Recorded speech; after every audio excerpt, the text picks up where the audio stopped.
Before we code our connection to the cloud and back, let's take a moment and talk about APIs. Now, API stands for Application Program Interface. You hear the term quite a bit, and it's because APIs are essential for connecting computing elements together. An API is like a bridge. APIs are also a specific set of rules and directions. Things like what kind of data can pass and how those requests are made are handled by an API. Now, from our perspective for this video series, we want to pass user text. In this case, that's text coming from Thunkable. We want to pass it to Google Sheets. Now, we don't want to code every piece of this bridge. That's too much for right now. This is going to be handled in this case by a third-party API, in this case, SheetsDB. Now, there's a whole lot more code going on in the background, but this API simplifies it. It gives us specific instructions on how to use the bridge. We as users of the API don't have to focus on how the bricks in the bridge are connected and do all that code.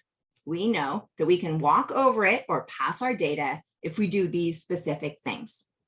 Now, when we're working with IoT and the Internet of Things, we use APIs quite a bit. It's because we're connecting various devices, data streams, and platforms. APIs give us specific instructions and code examples for how to accomplish what we want to do. Now, we're going to use a web protocol for our bridge. Using SheetsDB, we're going to send data via an HTTP request. Now, HTTP probably sounds familiar. It's literally the first part of every website URL. And it's the protocol that handles the transfer of our data here too. We are literally sending our data to the internet via a URL, sending it via, just a website like you would follow on the internet. And that HTTP request via SheetsDB connects with our Google Sheets spreadsheet. It uses our API key, which is like a secret code, but it's also how no one can just, anyone could just go and put data into our spreadsheet. And that is how we're going to send this data for our request. Now, I chose SheetsDB because it's simple and easy to use. I think it's a great way to start using APIs. And you're going to see as this video series goes along that the same processes are in place. How HTTP requests work, how APIs, API codes, it all kind of works in the same way. So what you learn here is going to be applicable even if you don't ultimately decide to use Google Sheets as your cloud solution. Whatever the case, however you choose to go in the future, this is still a good place to understand how APIs work and how to insert this code into a platform like Thunkable.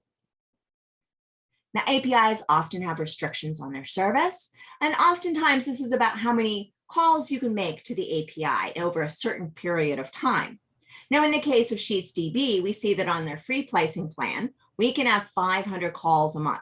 And a call is how often are you sending or receiving? How often are you actually using this request? Now, 500 calls works for me. I won't be sending observations from my greenhouse to the database more than 16 times a day over a 30-day period. But keeping an eye on how many times you make a connection to an API is important to look out for. Just because you can send it once every minute doesn't mean that you should or your API allows for that. So kind of keep that in mind. Now, every API has documentation that tells you how to use it. And we can see on this page that it tells us how to use the code. And in this case, how to use it across different coding languages. Now, because we're using block code, it isn't immediately apparent how we would use this. Block code is just a visual translation of code. So we're going to use this API to see how the data should be sent and then translate that into our Thunkable block code.